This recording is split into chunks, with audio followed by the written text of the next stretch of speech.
Now, I've got to say, my hopes were high for Crystal Palace coming into this year. After hitting the ground running with Ole Glasner at the beginning of 2024, the transfer business in the summer seemed to be, pretty on point. And if Crystal Palace could compound on the success that they had last year, they really could have taken the Premier League by storm. But we're 2 games in. It is nil point. No points on the board for Crystal Palace. They've lost star centre-back Joachim Andersen over to Fulham, but they have signed from Arsenal Eddie Nketiah, and an arrowhead forward coming into this club might be just what they need to get this attack firing again, so they can start to think about breaking into the top half of the table, breaking into the top 10. But with some whispers, rumours of Eberechi Eze maybe now sparking the interest in Liverpool, it is going to be a nail biter for Palace fans all the way to the deadline day, as they still need some reinforcements. In the video today, we're going to look at the current standing of the Palace squad, what's kind of been missing over the first 2 games, and what Eddie Nketiah should add in to the Ole Glasner puzzle here. At any point in the video, if you do laugh, you learn, you like something or whatever, please do like and subscribe to the channel for more content like this. We've just broke through 10,000 subscribers, everyone, and I cannot thank you from the bottom of my heart enough. And we'll be covering all the major transfers all the way to the deadline, as well as all the most interesting headline acts and clubs and all the rest of it across European football throughout the 24-25 season. So if you enjoy this video and the content like this, please do help us on the road to 20k by hitting that subscribe button and get into the comment section in this one and let me know, Eddie Nketiah for Palace, is this a W or is this 30 million down the drain? Because that's what some people are saying to me. And yeah, let's just get stuck straight into it.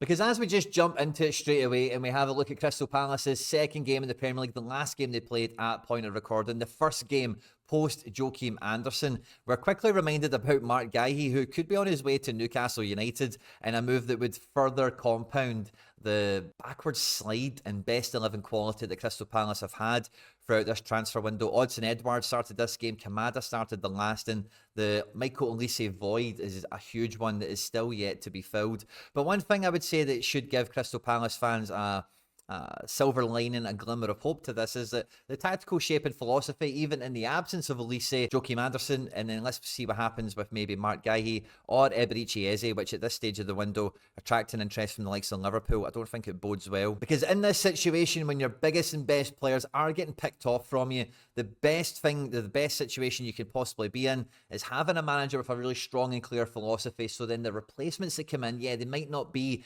8 out of 10, 9 out of 10 players like Olise and Eze and Guy and Anderson and whatever have been for Palace over the last 6 months plus, depending on who we're talking about. But they can come in and they should be able to do the job. And then over time, the idea is to get those guys back to that level. And I do think, whatever happens with Eze and Guy will be pivotal to however we look at Crystal Palace's transfer window. Have they got stronger? Are they weaker? Can they actually break into the top 10?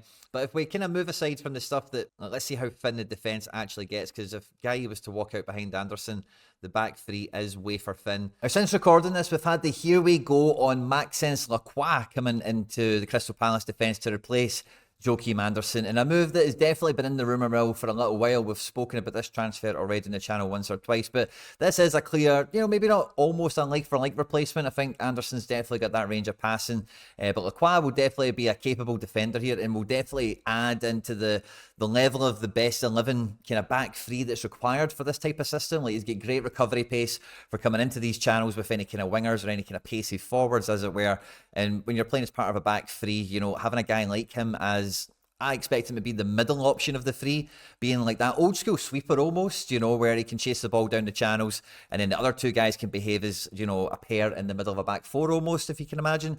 And, it gives a good nice bit of balance. Obviously, the Mark Guy stuff is obviously still up in the air as it stands at the moment, and you hope that Lacroix coming in this swiftly is just an Anderson replacement and isn't a foreshadowing of Guy perhaps leaving and Riyad still being required for the best 11. But I think this is definitely a positive sign. And like I've been saying in this video before coming back to insert this little section on it, like this is the kind of level that Palace should be adding into their best 11, best 15 kind of makeup kind of overall picture here. So this could be the first of a few dominoes I think that could fall for Palace. But yeah, Maxence Lacroix into the centre of defence in that kind of sweeper role. Or, you know, like I think Richards is probably better on the right hand side. Lacroix could maybe play here as well. Maybe if it was even Guy and something else to tap. You know, there's a lot of ways you can switch this around. I suppose that this position of the back three is kind of interchangeable unless you do give it this kind of purpose. And I do think that, you know, having that kind of just free runner to chase all the threats, because the main threat you do face in this style of play and in the Premier League in general is the space you leave in behind for the pacey players, you know, the ones that actually shred you up if you do go higher up the pitch and lose the ball, the ones that will just exploit those channels because there's where the fullback's positioned or the gap between any of the three centre backs. And having just that kind of willing runner, capable runner, the guy that's his job, whether it is left or right, it feels like that's the optimal position for Lacroix, and I think he does add a big thing onto this. We've also seen Sam Johnson depart since we recorded last as well, so he's on his way to Wolves, which maybe just, you know, I've not seen the fee around that one, maybe we add another couple of quid into the coffers. But again, the team, you take that goalkeeper out, I suppose it's inconsequential for the most part as long as Henderson's fit. But yeah, there's definitely like a minimum standard being maintained in this defence, and Lacroix is helping that best 11 calibre for sure. The wide areas, although the quality is there for the most part with Munoz and Mitchell, again, very, very thin. In midfield, it feels like there's just about enough balance, there's just about enough bodies to just about get by, unless the worst case scenario happened. But in attack, now that Andre Ayew is left, Odsonne Edouard might be on his way out the door. Likewise with Eberechi Eze, this attacking department is seriously undermanned, and that's why I think the transfer, the signing of Eddie Nketiah, for me, could be an absolute masterstroke for Crystal Palace. Because if, again, from my experience of watching Ole Glasner, his attacking three that he wants, of course, Eze and Olise last year were absolutely apex, and JPM, Jean-Philippe Mateta, obviously had a great kind of period of his career with Palace last year, got him into that Olympic squad and all the kind of heroics that came along with that for the most part. But Mateta, you know, that was definitely an outlier kind of situation for him, and to only rely on him again this year I think would be folly. But ideally, somebody like Glasner, Crystal Palace in this sort of position that they're in as a squad, any player that they're bringing in for significant transfer fees, like 30 million quid or so, should be somebody that can make the best 11 better. Now, as much as when I think Nketiah first comes in, it will be jostling for your position between him and Mateta on form, fitness and availability, because neither one of them have had lots of that in abundance throughout their career. But if Nketiah can crack it, you definitely lose a bit of the physical prowess that someone like Mateta gives you.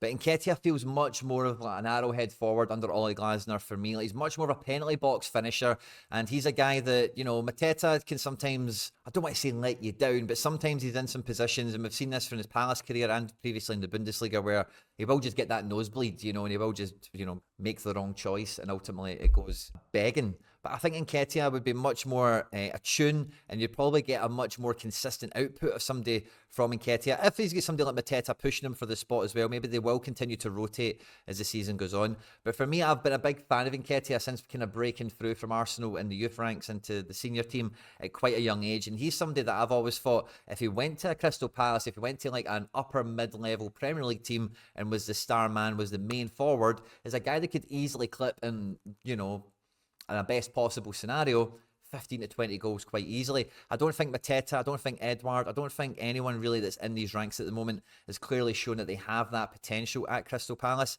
But I think Nketiah, if he was to play the majority of games, especially if Eze is in the building and he's running and he's travelling up the pitch and he's got somebody like Nketiah, Kamada, even someone like Sarr could be coming into this for the pace as well on the break. Like if Eze was to go and this ended up being the trident going forward, you've got Sarr for the pace to kind of replace the Olise kind of position. And I know he's not really an Olise replacement, he's not quite the same player, but in terms of that speed and in that delivery and that dribbling ability to make something out of nothing, Kamada to try and do some sort of replacement role for Eze if he wasn't to stay.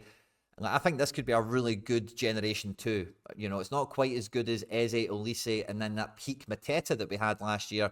But I definitely think Sarr, Kamada, and Nketiah could be of a similar level, score a comparable amount of goals and equally help Palace keep themselves in the reckoning for breaking into the top 10 and maybe causing a bit of a surprise. Of course, keeping Eze, keeping Guy is going to greatly increase their chances of doing that, because they've got so many exciting talents and players all around the squad, but they need to start hitting the back of the net. They need to start finding the new route to go in the post-Michael Olise era, and I definitely think Nketiah gives them another route to go, gives them someone who is going to come in and really push Mateta, be really hungry. And like, I'm a big Edouard fan. I would like to think Edouard could have done this job, but Edouard has the power, has the pace, but he doesn't really, unfortunately, seem to get a good rub of the green long enough in the Premier League without an injury happening, or maybe just does go off the boil. And maybe Palace, maybe Glasner just they gave him enough chances. Maybe he moves on in this window. But I think Mateta and Nketiah could be definitely a good number 1, number 2, or 2 number 1 kind of strikers to rotate with. But I think Nketiah has a distinct possibility to be a striker that could get 15 to 20 goals a year and kind of lift Palace up a level, try and replace some of those missing goals that have went. Let's see how Kamada develops. Let's see if Eze and Guy hang around. And equally, like this Palace team, once Nketiah comes in, you've got 2 to position here with him and Mateta. Kamada and Sarr are definitely in the reckoning, but you've got to think, in the absence of Eze, they've got to go and probably replace him with 2 players. Another supplementary midfielder to kind of hold the fort here. You probably need someone to actually come in that can play this position and then push the likes of Kamada and Sarr to be in the best 11. And again, Palace, I don't think, are going to be shy of money after selling Olise, and if Eze and or Guy were to leave. But you're now looking at potentially another 2 defenders being required now that Anderson's left as well. Chadi Riyad is relatively, new to the game. Didn't play much in La Liga last season. Chris Richards is fine, but he's definitely not a one-man army. And Guy is clearly the best defender there. And a lot beforehand, when it was Guy and Anderson, this was a much better looking defence than what it is all of a sudden. So Palace, for me, really need to get their skates on.